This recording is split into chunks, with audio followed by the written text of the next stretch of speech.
Village రామగుండంలోని Shri Sitaramaswamy వారి ఆలయంలో 24 గంటల పాటు నిరంతరాయంగా శ్రీకృష్ణుని భజన కార్యక్రమం శ్రీ హరికర శ్రీమతి గంగాధర్రావు దంపతుల ఆధ్వర్యంలో అంగరంగ వైభవంగా నిర్వహించడం జరిగింది. ఈ కార్యక్రమానికి తెలంగాణ రాష్ట్ర ప్రభుత్వ సలహాదారు ప్రజా సంబంధాలు మరియు ప్రోటోకాల్ శ్రీ హరికార వేణుగోపాలరావు గారి మాతృమూర్తి మైథిలి బాయి గారు ముఖ్య అతిథిగా హాజరు కావడం జరిగింది. ఈ హరికార శ్రీమతి గంగాధర్రావు దంపతుల ఆహ్వానం మేరకు గుంజపడుగు గ్రామానికి చెందిన శ్రీరామ భక్త మండలి బృందం వారి ఆధ్వర్యంలో 24 గంటల పాటు నిరంతరాయంగా భజన కార్యక్రమం నిర్వహించడం జరిగింది. ఈ కార్యక్రమంలో భాగంగా జనవరి 31 ఉదయం 10 గంటల నుండి ఫిబ్రవరి 1వ తేదీ ఉదయం 10 గంటల వరకు నిరంతరాయంగా 24 గంటల పాటు శ్రీకృష్ణుని భజన కార్యక్రమం జరిపి తదుపరి వెన్నెచెల్లికి ఆ కార్యక్రమం ముగిసిన వెంటనే మర్రి చెట్టు కొమ్మతో శ్రీకృష్ణుని ప్రతిమను ఆలయ వీధిలో అత్యంత ఘనంగా ఊరేగించడం జరిగింది.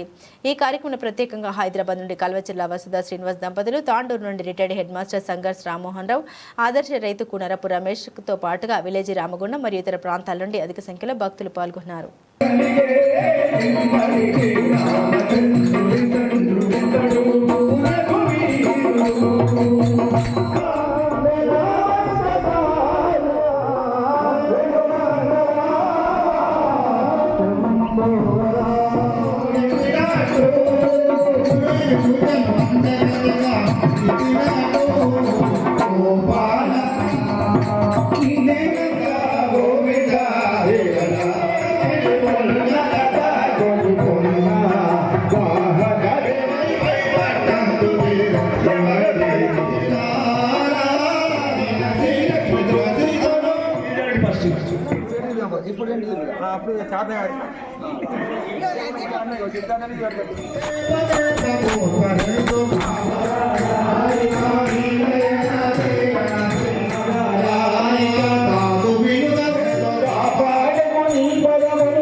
Garbeti